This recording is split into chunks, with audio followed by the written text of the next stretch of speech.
माझे केस नाही आहेत तर मी मरणार नाही, राईट. पण माझं हार्ट बंद पडलं, माझे मसल काम करत नाही, इम्युनिटी असेल तर मला ते फेटल हे होऊ शकतं. हे डायबिटिक पेशंट्समध्ये जास्त कॉमन आहे की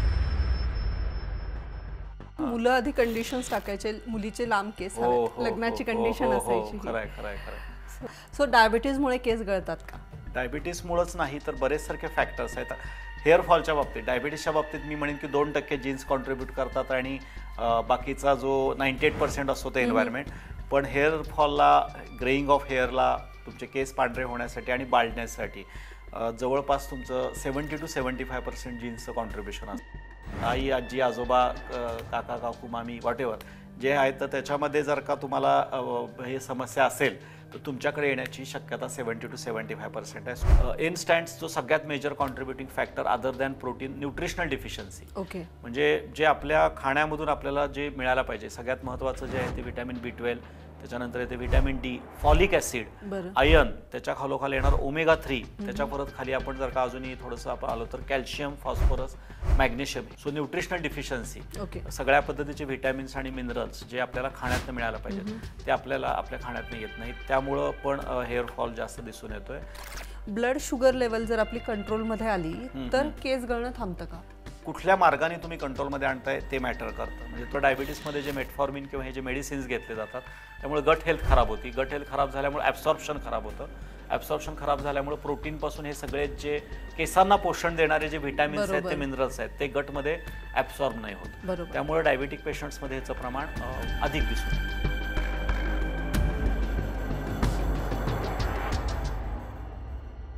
नमस्कार, मी संपदा हुद्देदार. डिकोडिंग डायबिटीज ह्या आपल्या इन हाऊस पॉडकास्टमध्ये तुम्हा सगळ्यांचं खूप खूप स्वागत आणि खूप खूप धन्यवाद देखील. तुम्ही आम्हाला लिटरली फेमस केलं आहे. डॉक्टर जे नॉलेज शेअर करतायत ते नॉलेज प्रत्येकापर्यंत पोचतं आहे, त्याचा उपयोग होतो आहे, हे वारंवार तुमच्या कमेंट्सद्वारे आम्हाला कळतं आहे. खूप खूप धन्यवाद त्यासाठी. आज एक वेगळा विषय घेऊन आली आहे, जिव्हाळ्याचा देखील आहे. केस. केस हे सौंदर्याचं प्रतीक आहे, त्यामुळे कॉन्फिडन्स बिल्ड होतो आणि हेच जर केस सतत गळायला लागले तर स्ट्रेस येतो आणि त्या स्ट्रेसमुळे परत केस गळतात. सो नेमका काय संबंध आहे आणि डायबिटीसच्या रुग्णांशी केस गळण्याचा काही संबंध आहे का, हे सगळं आज आपण आजच्या एपिसोडमध्ये बघणार आहोत. आपल्यासोबत आहे doctor Bhagyesh Kulkarni, diabetes reversal specialist आणि वेलनेस कोच. चला तर बघूया आजच्या एपिसोडमध्ये काय दडलं आहे. खूप खूप धन्यवाद. आणि माझं म्हणजे सुरुवात तुम्ही जसं सांगताय ना नेहमी ग्रॅटिट्यूडने सुरुवात करायला पाहिजे, तर मी आज विसरले स्वागत करायला आणि धन्यवादापासून सुरुवात केली. सो मोठी केस घेऊन आलाय तुम्ही आज. मोठी केस घेऊन हायकोर्ट किंवा सुप्रीम कोर्टात पण अगदी, आणि जिव्हाळ्याची. आजचा एपिसोड डॉक्टर हा पर्टिक्युलरली मला असं वाटतं डायबिटीसच्या पेशंटसाठी नाही. मला वाटतं हे तुम्ही अनुभवलेलं दिसतंय का? खूप केस गळतात आणि परत स्ट्रेस वाढतो आणि परत स्ट्रेस वाढल्या परत केस गळतात. ऍक्च्युली फॅक्ट आहे. हो, आणि लहानांपासून मोठ्यांपर्यंत बरं का. म्हणजे एव्हरीबडी इज नाउ अवेअर की बाबा आल्यानंतर बाबा केसांचं, आणि प्रत्येक खूप साऱ्या जणांचा केसांना हात पण जातो त्यामुळे. अगदी, आणि असं जनरली म्हटलं जातं की स्ट्रेसचा संबंध आहे, पण लहान मुलांना काय स्ट्रेस असेल, त्यांचे केस कितीतरी गळताना दिसतात. खूप सारी कारणं ह्याच्यामध्ये आहेत आणि स्पेसिफिकली डायबिटिक पेशंट्समध्ये किंवा कुठल्याही लाईफस्टाईल डिसऑर्डरच्या पेशंट्समध्ये तरी खूप जास्त दिसून येतं. अगदी, म्हणजे आमच्याकडे येणारा प्रत्येक अल्टरनेट पेशंटची ही कंप्लेंट आहे की डॉक्टर माझे केस खूप गळतायत, किंवा डायबिटीज झाल्यावर पण ही कंप्लेंट असती, डायबिटिक रिव्हर्सल करत असताना पण असती, डायबिटीज पूर्ण रिव्हर्स झाल्यावर पण असती. सो खरंच आज हेअरफॉल ही गंभीर केस आहे असं पण म्हणूया. आणि तुम्ही बघताय ना किती प्रॉडक्ट्स लॉन्च होतात वारंवार केसांसाठी, पर्टिक्युलरली हे सप्लिमेंट्स घ्या, हे तेल वापरा, हा शॅम्पू वापरा, वेगवेगळे कंडिशनर्स. म्हणजे त्या एका केस भोवती सगळे भरपूर मोठा. आणि ती कारण कसं आहे की केस जेव्हा माझे चांगले असतात त्यावेळेला ते तुमच्या सेल्फ एस्टीमशी जडलेलं आहे. माणसाला सगळ्यात जास्त जी कुठली गोष्ट प्रिय असते ते त्याचं प्रेझेंटेशन आणि सेल्फ एस्टीम. मध्ये मला वाटतं 2-3 मूवी पण आले होते त्या संदर्भात, आणि त्याच्यात पण तेच दाखवलं होतं की आपल्याला कॉन्फिडन्स लेवल तुमची खूप अफेक्ट करते. आणि असं म्हणलेलं आहे की जेव्हा तुम्ही बाल्डनेसमध्ये असता आणि जेव्हा आपण परत हेअर ट्रान्सप्लांट करतो किंवा माझा हेअरफॉल थांबतो आणि पुन्हा मला हेअर चांगले यायला लागतात, केस चांगले यायला लागतात, तर 40% तुमच्या पर्सनॅलिटीमध्ये सुधारणा होते आणि तुमचा कॉन्फिडन्स 70% वाढतो. हे खरं आहे. अदरवाईज माणूस तेवढ्या एका फॅक्टरमध्ये न्यूनगंडामध्ये जाऊ शकतो. आणि लेडीजच्या बाबतीत तर ते खऱ्या अर्थाने केस हा दागिना म्हणतात ना याच्यामध्ये. त्यामुळं तो खूपच एक सेल्फ इस्टीमचा विषय होऊन बसतो. म्हणजे बऱ्याच वेळेला आम्ही अशा काही लेडीज बघितल्यात, डॉक्टर ते शुगर राहू दे माझी कंट्रोलमध्ये याला, हे बघा माझी केस मला टक्कल पडते का काय अशी मला भीती वाटायला लागली. या पद्धतीची त्यांची आगतिकता दिसून येते. गमतीचा भाग सोडला तर मुलं आधी कंडिशन्स टाकायचे, मुलीचे लांब केस हवेत, लग्नाची कंडिशन असायची. खरंय खरंय खरंय. सो आता बघूया डायबिटीज सोबत काय संबंध आहे केस गळण्याचा. सो डायबिटीजमुळे केस गळतात का? डायबिटीसमुळेच नाही तर बरेच सारखे फॅक्टर्स आहेत. ह्याला एक मी सोपा फॉर्म्युला देऊ इच्छितो की गॅप्स एनडी, म्हणजे प्रत्येकाला गॅप्स, म्हणजे काही गॅप्स आपल्या रेग्युलरच्या लाईफस्टाईलमध्ये पडतात. काही गोष्टी आपल्या कंट्रोलमधल्या आहेत, काही गोष्टी अनकंट्रोलमधल्या आहेत. जसं गॅप्समधला पहिला जो जी आहे त्यातला जी फॉर जेनेटिक्स, म्हणजे हे बऱ्याच जणांना ऐकून थोडंसं हे वाटेल की डॉक्टर भाग्येश कुलकर्णी जेनेटिक्सबद्दल बोलत आहेत, पण हेअरफॉलच्या बाबतीत, डायबिटीसच्या बाबतीत मी म्हणेन की 2% जीन्स कॉन्ट्रीब्यूट करतात आणि बाकीचा जो 98% असतो ते एन्व्हायरमेंट. पण हेअरफॉलला, ग्रेइंग ऑफ हेअरला, तुमचे केस पांढरे होण्यासाठी आणि बाल्डनेससाठी जवळपास तुमचं 70 to 75% जीन्सचं कॉन्ट्रीब्युशन असतं. सो जर का तुमच्या मॅटर्नल किंवा पॅटर्नल साईडला तुमचे आई, आजी, आजोबा, काका, काकू, मामी, व्हॉटेवर जे आहेत, तर त्याच्यामध्ये जर का तुम्हाला हे समस्या असेल तर तुमच्याकडे येण्याची शक्यता 70 to 75% आहे. सो लुक फॉर की तुमच्या पहिली लोक कशी आहेत, आणि जर का त्यांचे लवकर केस पिकत असतील, पहिल्या काळी लवकर केस पिकले तर ते मॅच्युरिटीचं लक्षण समजलं जायचं. आजकाल ती कन्सेप्ट बदलली आहे. तर तुम्ही पहिल्यापासून काळजी घेणं गरजेचं आहे. तर जीन्स हा एक मोठा कॉन्ट्रीब्युटिंग फॅक्टर आहे. दुसरं गट हेल्थ, जी सेकंड जी जो आपल्या कंट्रोलमध्ये, ज्याची गट हेल्थ खराब आहे त्याच्या ह्याच्यामध्ये पण लक्षात आलेलं आहे की त्याचं ॲब्सॉर्प्शनमध्ये प्रॉब्लेम असतो आणि त्याच्यामुळं पण तुमच्या हेअर्सवरती परिणाम होऊ शकतो. आणि इनफॅक्ट आयुर्वेदामध्ये पण ह्याचं चांगलं वर्णन केलेलं आहे की आपल्या ह्याच्यामध्ये जेव्हा मी म्हणतो की बोन्स आहेत किंवा कुठल्या ह्याच्यामध्ये, तर केस हे एक पद्धतीचे आपल्या बोनचं वेस्टिजियल पार्ट आहे. म्हणजे जे मेजर गोष्ट आपल्या बोन्स डेव्हलपमेंटला असते ती हाडांच्या वृद्धीसाठी वापरली जाते, पण त्यातनं जो काही कच्चा माल शिल्लक राहतो किंवा जे काही वेस्टिजियल प्रोडक्ट येतं त्यातनं जे बनतं ते आपलं केस असतात. तो केस हा जरी आपल्याला दिसायला ते माऊ किंवा आवडत असले तरी तो एक पद्धतीचा बोन कार्टिलेज किंवा या क्रायटेरियामध्ये येणारा पार्ट आहे. दुसरं ए आहे ते ॲटमॉस्फिअर, म्हणजे आजकाल जे सगळं पॉल्युशन भरपूर आहे वातावरणात, एअर पॉल्युशन आहे, वॉटर पॉल्युशन आहे. सो हे जे ॲटमॉस्फिअर आहे हे खूप बदललेलं आहे आणि ते आपल्या कंट्रोलमध्ये नाही आहेत. बऱ्याच सारख्या गोष्टी आपल्या बाहेर, आज आपण बाहेर पडलो तर एवढी सारी धूळ आहे, एवढं सर्व पॉल्युशन आहे. तर हा ॲटमॉस्फिअर हा पण 20% आपल्या हेअरफॉल आणि याला कॉन्ट्रीब्यूट करतो. जे आपल्या घरात येणारं पाणी आहे, बऱ्याच ठिकाणी बोरिंगचं पाणी वापरलं जातं, क्लोरीनची मात्रा त्याच्यासाठी भरपूर हे केली जाते आणि जड पाणी आहे याच्यावरती. नॅचरल रिसोर्सेस आपले पाण्याचे नाहीत आणि ते पाण्याने जेव्हा आपण केस दररोज साफ करतोय, आंघोळ करतोय, तर त्याच्यामुळेही हेअरफॉल खूप जास्त प्रमाणात ओव्हरऑल वाढलेला दिसतो. तिसरं J P stands for protein, आपण मागच्या एपिसोडमध्ये याच्यावर बोललो होतो का की ऑलमोस्ट 70% भारतीय लोक ही प्रोटीन डिफिशियंट आहेत. त्यामुळे प्रोटीन हा बॅकबोन आहे. म्हणजे प्रोटीन तुमचं जे हेअरचं जे टेल आहे, म्हणजे जिथून आपल्याला म्हणतो आपण ते जे फेजेस असतात, ॲनाजेन, टिलोजेन, ह्याच्या ग्रोथ फेजेस असतात हेअर फॉलिकल डेव्हलप होण्याची, त्याचा जो बेस आहे तो प्रोटीनचा असतो. सो जर का ओव्हरऑल माझ्या शरीरात प्रोटीन डिफिशियन्सी असेल तर बॉडी अशा वेळेला काय करते, बाकी जिथं प्रोटीन कमी आहे, जे आपल्या शरीराला जगवण्यासाठी गरजेचं आहे, हार्ट मसल्स आहेत, बॉडी मसल्स आहेत, इम्युनिटी आहे, तिथलं प्रोटीन पहिल्यांदा शरीर वापरून घेते. आणि मग त्या केसमध्ये काय होतं की हेअरला बॅक एंडला ठेवलं जातं. म्हणजे माझे केस नाही आहेत तर मी मरणार नाही, पण माझं हार्ट बंद पडलं, माझे मसल काम करत नाही, इम्युनिटी असेल तर मला ते फेटल हे होऊ शकतं. सो हे डायबिटिक पेशंट्समध्ये जास्त कॉमन आहे की कारण त्यांचा मसल लॉस खूप फास्ट होतो. त्यामुळं सगळं जे प्रोटीन जे काय मिळत असतं ते त्या मसल डेव्हलपमेंटला आणि बॉडीला सर्वायवलसाठी वापरलं जातं. त्यामुळे त्यांच्यामध्ये तो हेअरफॉल जास्त वाढलेला दिसतो. तो प्रोटीन डिफिशियन्सी हे एक आपण कारण पकडू शकतो. ए स्टँड्स फॉर जे सगळ्यात आजच्या काळात स्ट्रेस. जेव्हा तुम्ही सप्रेशनमध्ये, डिप्रेशनमध्ये, इमोशनल वेलबिंग तुमचं चांगलं नसतं त्यावेळेला त्याचा डायरेक्ट परिणाम हेअरफॉलमध्ये दिसून येतो. आणि तुम्ही मगाशी म्हटलं ते विशियस सायकल दोन्ही पद्धतीनं सुरू होतं. स्ट्रेस आहे म्हणून केस गळतायत म्हणून परत स्ट्रेस वाढतोय. So we need to work on that stress मॅनेजमेंटच्या ज्या टेक्निक्स आहेत त्या शिकणं आपल्याला गरजेचं आहे. आणि त्या पद्धतीनं अगदी बेसिक हेअर मसाजपासून, म्हणजे एक्सटर्नल केअरपासून ते इंटरनल आपलं मन शांत ठेवण्यापर्यंत पण आपल्याला काम करायला लागतं. एन स्टँड्स जो सगळ्यात major contributing factor other than protein, nutritional deficiency. म्हणजे जे आपल्या खाण्यामधून आपल्याला जे मिळायला पाहिजे, सगळ्यात महत्त्वाचं जे आहे ते व्हिटॅमिन B12, त्याच्यानंतर येते vitamin D, folic acid, iron, त्याच्या खालोखाली येणार ओमेगा 3, त्याच्या परत खाली आपण जर का अजूनही थोडंसं आपण आलो तर कॅल्शियम, फॉस्फरस, मॅग्नेशियम, हे सुद्धा हेअरच्या ह्याच्यामध्ये फार मोठा कॉन्ट्रीब्युटिंग फॅक्टर येतो. सो न्यूट्रिशनल डिफिशियन्सी, ओके, सगळ्या पद्धतीचे व्हिटॅमिन्स आणि मिनरल्स जे आपल्याला खाण्यातनं मिळायला पाहिजेत ते आपल्याला आपल्या खाण्यातनं येत नाहीत, त्यामुळं पण हेअरफॉल जास्त दिसून येतोय.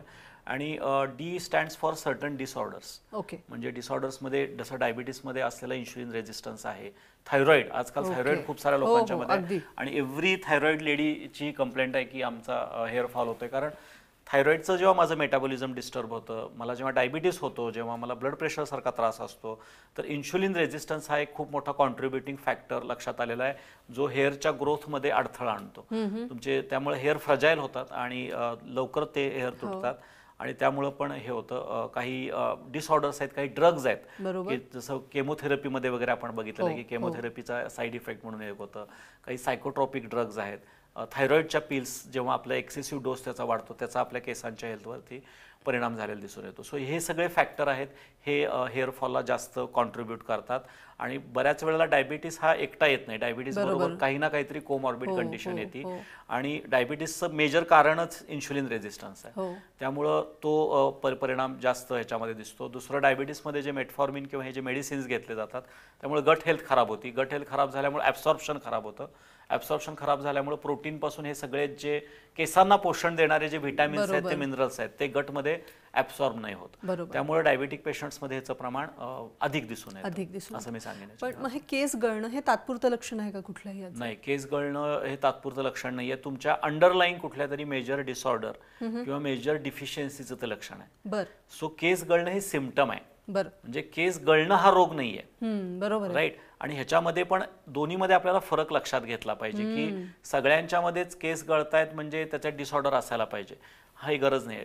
जेव्हा जेव्हा तुम्ही पुरुषांच्या मध्ये, ज्याला आपण म्हणतो मेल पार्टर बाल्डनेस, म्हणजे इकडचे फ्रंटचे केस जेव्हा माझे हे होतात, तर जेव्हा जेव्हा टेस्टोस्टेरॉन लेव्हल आपल्या शरीरामध्ये वाढतात, त्यावेळेला DTH नावाचा जो आपल्या शरीरात हार्मोन असतो, डायहायड्रोटेस्टोस्टेरॉन, हा डायहायड्रोटेस्टोस्टेरॉनचं काम काय असतं की आपल्या जे DTHच्या लेव्हल ज्या असतात, त्या तुमच्या जे ॲनाजेन फेज असते, केसांच्या ग्रोथ, केसांच्या मुळापासून जेव्हा केसवर बाहेर येत असतात, तिथं ते DTH जाऊन बसतं. आणि हे DTH काय करतं, त्याची जी ग्रोथ फेज आहे ती कुठेतरी हाल्ट करतं. सो जेव्हा जेव्हा माझ्या शरीरामध्ये टेस्टोस्टेरॉन लेवल वाढीव असतात, त्या वेळेला ते DTH ज्या लेवल असतात, ते कारण ते टेस्टोस्टेरॉनला कमी करण्यासाठी, ते DTH त्याचा बॅलन्स ठेवण्यासाठी, मग ते DTH वाढलं की तुमच्या इकडचं ग्रोथ थांबते. त्यामुळे मेल्समध्ये हा बाल्डनेस कॉमनली दिसतो.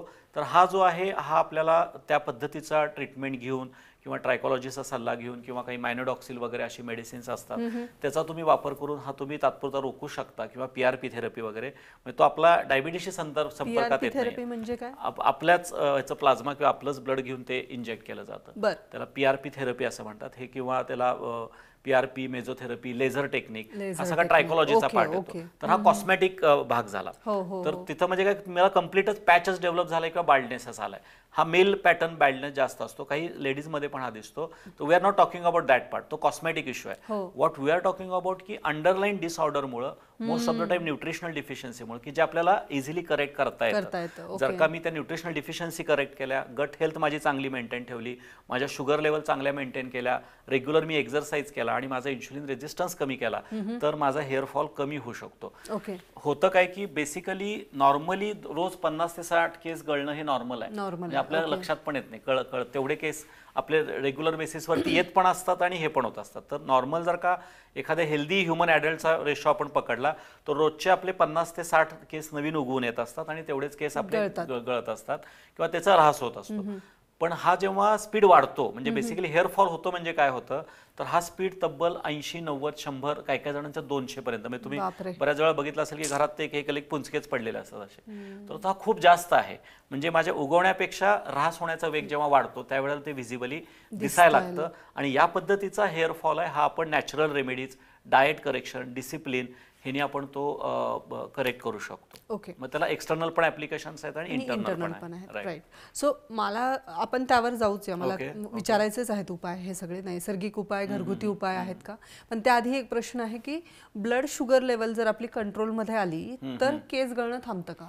कुठल्या मार्गाने तुम्ही कंट्रोलमध्ये आणताय ते मॅटर करतं. म्हणजे तुम्ही हेवी औषध गोळ्यांचा मारा करून आणत असाल तर मला नाही वाटत त्यामुळं काही तुम्ही फक्त सिम्पटमॅटिक रिलीफ देताय. बरोबर राईट. सो तात्पुरती रिलीफ देताय. सो गोळ्या औषधांचा जास्त मारा करून तुम्ही जर का आणताय तर त्यानं गट हेल्थ बिघडणार आहे आणि त्यानं काही फार मोठा फरक नाही पडणार. पण तुम्ही जर का तुमची न्यूट्रिशनल डिफिशियन्सी आयडेंटिफाय केली आणि ती करेक्ट केली आणि अलॉंग विथ दॅट तुम्ही तुमचा डायबिटीस चांगल्या पद्धतीनं कंट्रोलमध्ये आणला तर डेफिनेटली आपला हेअरफॉल पण आपल्याला कंट्रोलमध्ये करता येऊ शकतो आणि वाढवता येऊ शकतो. सो पर्टिक्युलरली मी तिथंच येईन की परत की तुमच्या खाण्यामध्ये सगळ्यात पहिल्यांदा तुमचा प्रोटीन इंटेक तुम्ही व्यवस्थित ठेवला पाहिजे, जो दोन्हीकडे बेनिफिशियल आहे. आपल्याला शुगर कंट्रोलसाठी पण बेनिफिशियल आहे आणि तुमच्या हेअरचा पण ग्रोथ चांगली होऊ शकते. आता सगळ्यात पहिल्यांदा आयडेंटिफाय करणं गरजेचं आहे की शुगर किंवा डायबिटिक पेशंट्समध्ये हेअरफॉल होण्यामागचं इन्शुलिन रेझिस्टन्स जसं कॉन्ट्रीब्युटिंग फॅक्टर आहे तसं जेव्हा माझ्या शरीरात डायबिटीस वाढतो त्यावेळेला एक इन्फेक्शन डायबिटिक पेशंट्समध्ये कॉमन आहे, ते म्हणजे फंगल इन्फेक्शन.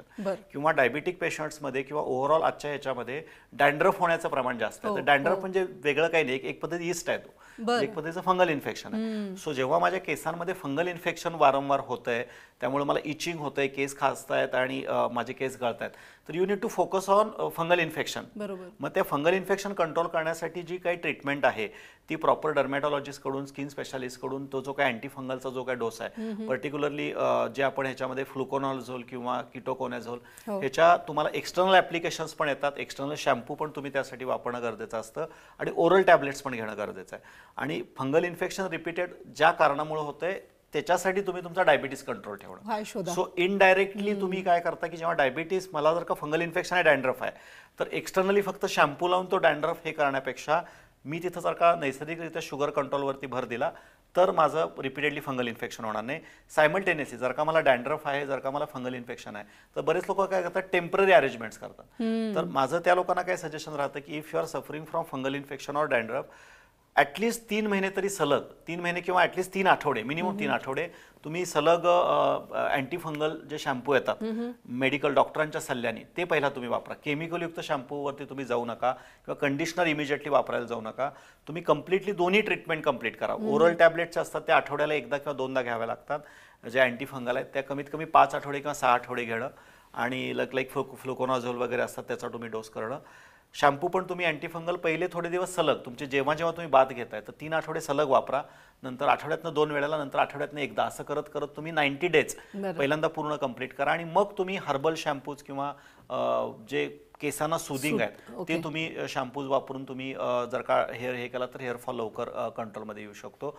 हेअर ग्रोथसाठी काही एक्सटर्नल प्रोटीन्स पण येतात, म्हणजे जसं इंटरनली आपल्याला प्रोटीनयुक्त फूड चांगलं घ्यायचं आहे, प्रोटीन सप्लिमेंट तुम्ही त्याच्यामध्ये घेऊ शकता, तर केसांना लावण्यासाठी काही सिरम आणि काही प्रोटीन्स आपल्याला येतात.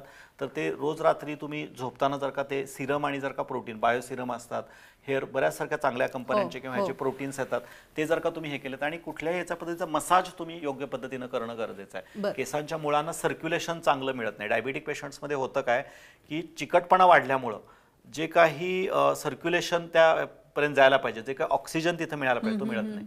तर तुम्ही जेव्हा डायबिटीस प्रॉपर कंट्रोलमध्ये आणता त्यावेळेला तुमच्या रक्तवाहिन्या मोकळ्या व्हायला लागतात, रक्त पातळ राहतं, रक्तामधला पण चिकटपणा कमी होतो. त्यामुळं तुम्ही जो अन्न घेताय किंवा जे काही घेताय त्यातनं जे ऑक्सिजन केसांच्या मुळांपर्यंत पोहोचायला पाहिजे ते योग्य पद्धतीनं असं पर्टिक्युलर काही पदार्थ आहेत का की ज्याचा इंटेक असल्यावर 100% केसांच्या ह्याच्यावरती सगळ्यात पहिलं उपायांमध्ये जर समावेश होत असेल त्यांचा तर सगळ्यात पहिला मी मगाशी म्हटलं त्या पद्धतीनं सगळ्यात जो मेजर कॉन्ट्रीब्युटिंग फॅक्टर आहे तो आपल्या ह्याच्यामध्ये प्रोटीन नंतर फॉलिक ऍसिड, त्यानंतर व्हिटॅमिन ए पण महत्वाचं आहे, व्हिटॅमिन ई पण आपल्या ह्याच्यासाठी महत्वाचं आहे. तर व्हिटॅमिन ए चे सगळे घटक त्याच्यामध्ये तुमचं कॅरेट पासून सगळं आलं, म्हणजे गाजर आणि त्याला गाजर आहे, बीट आहे, ऍपल आहे, डाळिंब आहे, हे आपल्याला आवर्जून आपल्या खाण्यामध्ये वापरणं गरजेचं आहे. त्यानंतर ग्रीन स्मूदी मधले सगळे घटक, म्हणजे आता मी जे सांगितलं कॉम्बिनेशन आपल्याला एबीसी ज्यूस मधलं मिळतं. सगळ्यात बेस्ट जर का सोर्स कुठला असेल तर स्प्राउट आपण करतो ना, मोड आलेल्या कडधान्यामध्ये मोड आलेला जो पांढरा धागा असतो ना तो आपल्या केरॅटिन डेव्हलप करण्यासाठी खूप जबरदस्त आहे. त्यामुळे तुम्ही जर का स्प्राउटेड गोष्टी तुमच्या खाण्यामध्ये कच्च्या किंवा बॉइल्ड स्वरूपामध्ये किंवा मोड आलेल्या उसळ आलेल्या कडधान्यांच्या स्वरूपामध्ये वापरला तर त्याचा चांगला फायदा होऊ शकतो. खूप साऱ्या आपल्या ह्याच्यामध्ये प्रोटीनमध्ये जे मॉरिंगा सीड्स असतात किंवा चिया सीड्स असतात ते तुम्ही तुमच्या ह्याच्यामध्ये वापरू शकता. सगळ्या पद्धतीच्या पालेभाज्या, आवळा सगळ्यात बेस्ट आहे, आवळ्याचा पण हे करू शकतो.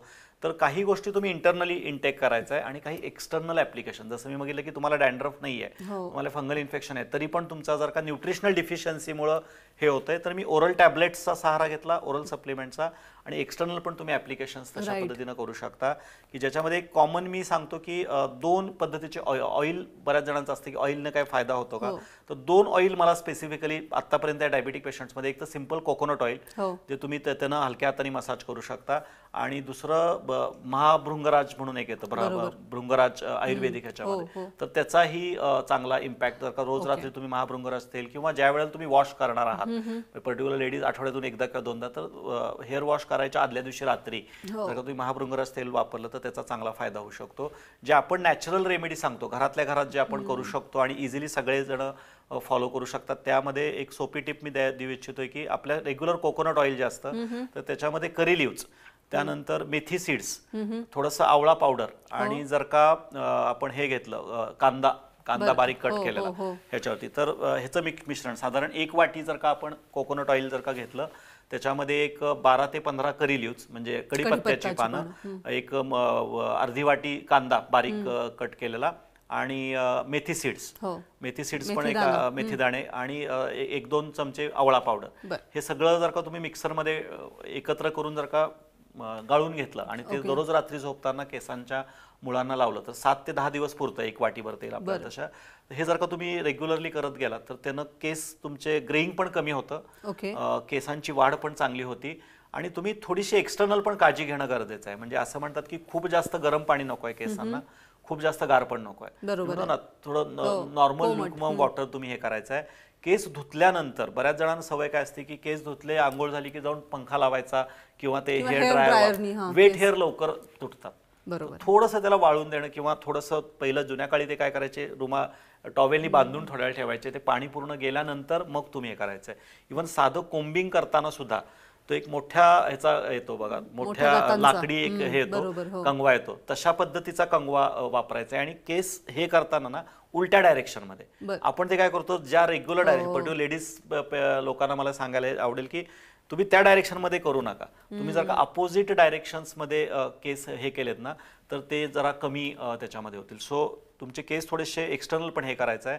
जे लोक खूप काही जणांना ते पॅक करून ठेवायचे तर त्याचं पण टेन्शन केसांना वाढतं. खूप जास्त ताणून नाही बांधायचे, खूप जास्त ताणून बांधले की मग ते हेअर फ्रजाईल होणार, फ्रजाईल हेअर लवकर तुटणार. जर का तुमची टेंडन्सी आहे हेअर फॉलची तर थोडेसे केस हे करा, किंवा तुम्हाला ऑप्शन नाहीये किंवा मला माझ्या कामासाठी काय करायचं तर थोड्या थोड्या अंतराने थोडंसं ते जे काय टाईट केलेलं थोडंसं कमी करा, हे करा. किंवा बाहेर पण कुठे गेल्यानंतर तुम्ही एकदम हाईटची कॅप वापरली आहे किंवा खूप जास्त टाईट हे वापरली आहे, सो डोंट डू दॅट. जास्त सन एक्सपोजरमुळे पण ओव्हर सन एक्सपोजर, किंवा बऱ्याच सारख्या जे 2 व्हीलर मध्ये हेल्मेटचा पण जेव्हा अति वापर होतो त्यावेळेला पण तिथं वेट, घामामुळे होतात वेट हेअर, आणि त्यांच्यामध्ये पण दिसून आहे. सो एक्सटर्नल केअर सुद्धा तेवढंच महत्वाचं आहे. अनफॉर्च्युनेटली आपल्याला एक्सटर्नल हायजीन कोणी शिकवलेलं नाहीये आपल्याला. म्हणजे बऱ्याच वेळा आपण ADFF मध्ये अगदी आंघोळ कशी करायची, अभ्यंग कसं, तर मी म्हणेन की टॅपिंग म्हणजे आपला जो क्राऊन एरिया आहे इथं तुम्ही जर का योग्य पद्धतीने, आपण त्याला लहानपणी चंपी करणं म्हणायचो, आणि आपल्याकडे आई आणि आजी ते फक्त आता दिवाळी टू दिवाळी करतात. तर माझं म्हणणं आहे की स्वतः पण शिकून घ्या, किंवा